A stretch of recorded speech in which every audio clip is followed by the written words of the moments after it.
परो मंत्रो नास्ति तत्त्वं गुरोः परम। सरकार अवधूत भगवान राम ने आत्मा की आवाज पर प्रकाश डालते हुए कहा है, युग अनुकूल आत्मा की आवाज जानना मनुष्य का परम कर्तव्य है, और जो व्यक्ति इस आवाज को पहचानने में असफल होता है वह अधोगति को प्राप्त होता है। समझदार व्यक्ति हमेशा आत्मा की आवाज पहचानने में समर्थ होते हैं, इसी कारण वे अपने मनोवांछित फल की प्राप्ति करते हैं।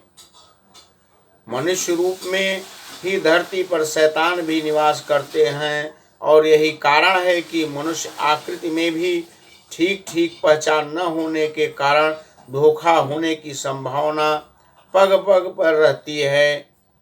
इसलिए आत्मा की आवाज को पहचानने वाला ही मनुष्य और शैतान का वर्गीकरण करने में समर्थ होता है।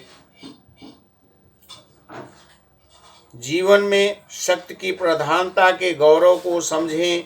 यदि आप लोगों को ईश्वर या शक्ति से वंचित रहना है तो मुझे कहना नहीं है, लेकिन इतना अवश्य कहना है कि माँ यानी शक्ति की उपासना, आराधना एवं चिंतन से जीवन मंगलमय होगा।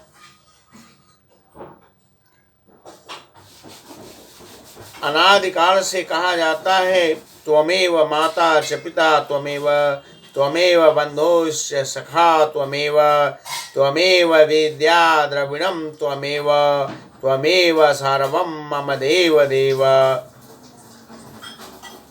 जो माँ ही वह शक्ति है जो सर्वशक्ति संपन्नमयी है, और माँ ही गुरु भी है। इसलिए माँ गुरु की आराधना करने वाला प्राणी सब प्रकार से समर्थ होता है, उसके लिए किसी भी प्रकार की कोई बाधा उपस्थित नहीं हो सकती है।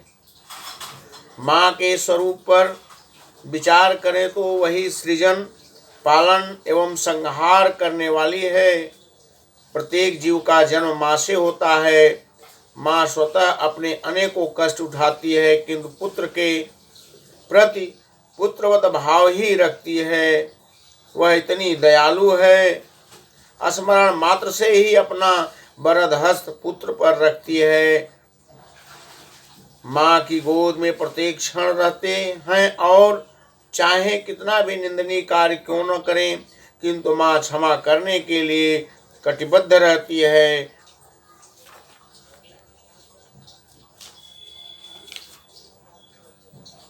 वह जो माँ है वह नित्य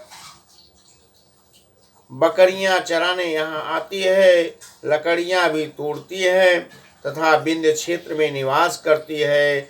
उसके गांव में चप्पल भी नहीं है, वह नंगे पांव ही कंकरीली पथरीली भूमि पर चलती है। उसके बाल भी सूखे तथा उलझे हुए हैं। मैं अपनी माँ के लिए नए चप्पल खरीद दूंगा तथा उसके बालों को साफ कर चूटी गुथ दूंगा। इसलिए प्रत्येक प्राणी को शक्ति संचय का अभ्यास डालना चाहिए। संसार की कर्मशाला में शक्ति से परे कोई भी औचित्य नहीं है। स्वात्मा